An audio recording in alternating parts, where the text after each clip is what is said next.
Rocky Kimomo mu gahinda gakomeye nyuma yo kugera muri Leta Zunze Ubumwe za Amerika aho yaragiye gukomeza imishinga ye gusa bikaza gutungurana kigera mu cyumba cye agasanga hatezemo ibintu biteye ubwoba cyane kandi biramubabaje cyane ko murabizi ko bira bihugu ari ibihugu abantu bafite ubwisanzure umuntu abayemerewe gutunga imbunda abayemerewe gutunga n'ibindi byose bishobora kuba byahemukira ubuzima bw'abagenzi be. Reka ariko mbere gato yuko nkomeza kubivugaho reka tubaze twumve video no kugira ngo mburire abantu bose mukunze kwishuka mukavuga ngo ndahagurutse ngiye muri Leta Zunze Ubumwe za Amerika mukagenda nta makenga mufite. Kano kabati ndi kukwereka kandi imbere ni inzu ndi kubamo muri California, ni inzu nishyuye nyine ndi kubamo, ariko iyi nzu nkigeramo kano kanya ndagira ngo urebe ikintu nsanze mu kabati k'inzu ndi kubamo. Ibyo ngibyo impamvu mfashe no video no kugira ngo bihe gasopo umuntu babantu mwese mukunze guhaguruka ukavuga ngo ndagiye bampaye inzu mise nkubuka ndaryamye ndicaye nkoreye activity zanjye zose zikorerwa mu nzu utabanje kukira amakenga ngo urebe mu tubati twibiri mu nzu uri kuraramo. Ibi bintu ntabwo nari nzi ko bishobora kuba byaba mu gihugu nk'iki ngiki Leta Zunze Ubumwe za Amerika hano muri California by'umwihariko niho ndi. Kano kabati ngiye kwegeramo inyuma urebe ikintu nsanze mu kabati k'icyumba ndi kuraramo bizabarinde namwe guhubagurika n'undi muntu wese upanga ibintu by'ingenda avuga ngo ngiye mu mahanga ukahita ugenda ukitura mu cyumba gusa utabanje gufungura ahantu hose ngo urebe ngo ni ibiki. Iki kintu cyanteye ubwoba cyane. Negiyemo inyuma ngiye gufungura munansengere kabisa kuko bino bintu namwe mutisize. Ngiye gufungura urebe n'iki kiri muri aka kabati k'inzu ndi kubamo muri Leta Zunze Ubumwe za Amerika. Ya Rocky Kimomo rero uyu musobanuzi wa filime Uwizeyimana Malik wamamaye cyane nka Rocky Kirabiranya, ariko kuri ubu akaba yita Rocky Kimomo. Akaba ari n'umuyobozi rero w'inzu irebera inyungu z'abahanzi Rocky Entertainment. Yari isanzwe ibamo umuhanzi uri gukora indirimbo ziri gushimwa n'abatari bakeya gusuma umaze kuba yayivamo Papa Cyangwe. Rocky rero n'umwe mu basobanuzi bagezweho cyane mu bijyanye no gusobanura filime mu rurimi rw'ikinyarwanda izo bita gasobanuye mu buryo rero buryoheye amatwi kandi bunakunzwe cyane n'abanyarwanda. Mu bakunda uburyo rero asobanuramo filime kwisonga ari urubyiruko kubera imvugo ziba zitamenyerewe akoresha ndetse ugasanga hamwe na hamwe ziri gukoreshwa mu buzima bwa buri munsi. Rocky yagiye yamamariza ibigo bitandukanye nka ITR nyuma y'abandi bakoranye nayo barimo nka Butera Knowless ndetse na Nishimwe Naomi baherukaga gusinyana amasezerano n'iyi societe. Rocky Kirabiranya rero yahawe igihembo cy'uwahize abandi basobanuzi mu mwaka wa 2019 kuri ubu n'ubusobanuzi wa filime ukunzwe n'abanyarwanda. Gusa igitangaje kurusha ibindi n'ukuntu yaje kuba yasezera gasobanuye ndetse abakunzi bagasobanuye mwari mwaraguza abonoma kuri Reba Movie cyangwa se n'izindi website zinyura gasobanuye ka Rocky Kimomo ubu bari mu marira bari kurira yo kwarika amarira bageze ku birenge. Nabyo kandi ntaragira ikintu wenda mbivugaho. Reka twifashishe iyi video ndagaruka mvuga byinshi nyuma y'iyi video. Rocky rwose dutewe ishema no kuba wagiye hanze turanabyubaha rwose ni nabyiza nk'umunyarwanda wundi ubashije gutera intambwe yo kujya hanze we are proud of you kabisa.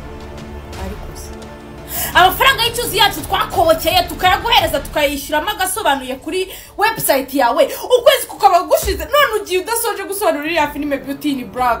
Rocky wairangije warangiza ukagenda kandi amafaranga ari y'icyuzi twayakobokeye ukagenda ukayasindira ukingoramo imitsingi none uragiye utanayirangije kuko twayakobokeye wadusubije amafaranga y'icyuzi yacu ukagenda ukajya ku enjoying ariko wadusigiye amafaranga y'icyuzi yacu twayishyuye ukwezi none uko kwezi kugiye gushira Beauty in Black itarangiye kandi ariyo twishyuriye none wigiriye kuyasindira imitsingi muri Amerika wagarutse ugatusubiza amafaranga y'icyuzi cyacu warangiza ukigendera.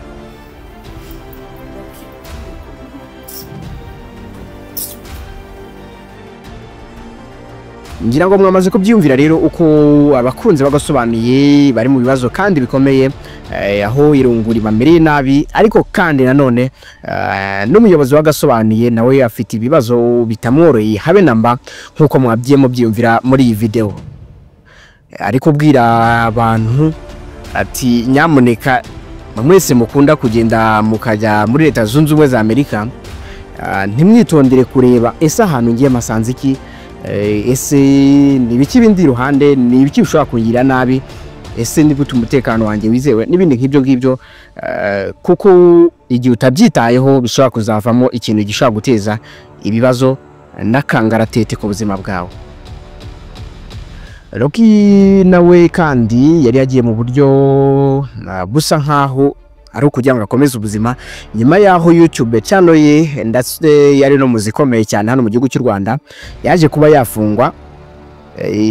Nimvuga gufungwa mwumve mu buryo bw'amafaranga yakuriweho guhembwa gusa bigizwemo uruhare na Repubulika Iharanira Demokarasi ya Kongo, iba yatanze ibirego ku muyoboro wa YouTube ndetse n'ubuyobozi bwayo bivuga yuko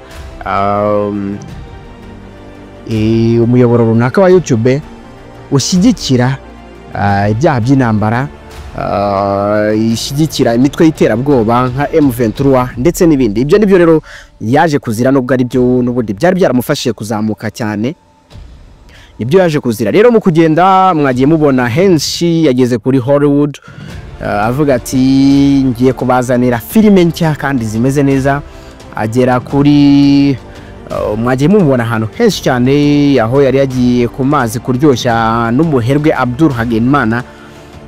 Mwagiye mumubona aho yari yagiye mu bitaramo mwaramubonye n'ahandi henshi cyane. Gusa kuri ubu ngubu akaba ari gutanga umuburo ku bantu bose bifuza kuba bajya muri Leta Zunze Ubumwe za Amerika, kuko ushobora kuba wabigendamo gake bikakuviramo ibibazo kandi bitari byiza habe namba. Ni ibintu bitoroshye, ni ibintu biteye ubwoba, ndetse kandi namwe ngiye ngo mwabyiboneye. Ni ibintu biteye ubwoba kandi cyane kujya mu cyumba wishyuye amafaranga uzi ko nta kibazo na kimwe kirimo, uzi ko ibintu byose bimeze neza, gusa nyuma ukaza gusanga hari ikintu gitezwemo kandi gishobora kuba cyanakugiraho ingaruka. Ndagira ngo rero mwite kuri aka kantu kandi namwe mujye mukareba n'ahandi hose atari no muri Leta Zunze Ubumwe za Amerika, yewe nubwo waba uri mu Rwanda cyangwa se n'ahandi handi, kuko ni ikintu cy'ingenzi cyo kugira ngo wizere umutekano wawe. Reka rero mpinira ahangaha, mpinire bugufi. Ubwo rero nsoreje ikiganiro cy'uyu munsi. Ntiwibagirwe gukanda subscribe ndetse nakongera kugira ngo tujye tubana gatanu ku kandi. Yarukira muri comments ubaze ikibazo, igitekerezo cyangwa inyunganizi. Wibutsa kandi ko nyirizina ari ngiye umunyamwuga udasanzwe uvoma ku isoko y'amateka nkasogongera ku muco n'intore idacogora umuhamya w'ibintu n'imigambi.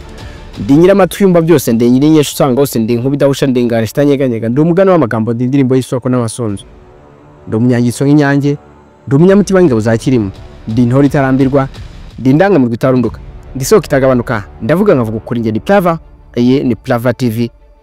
Duhure muri video itaha.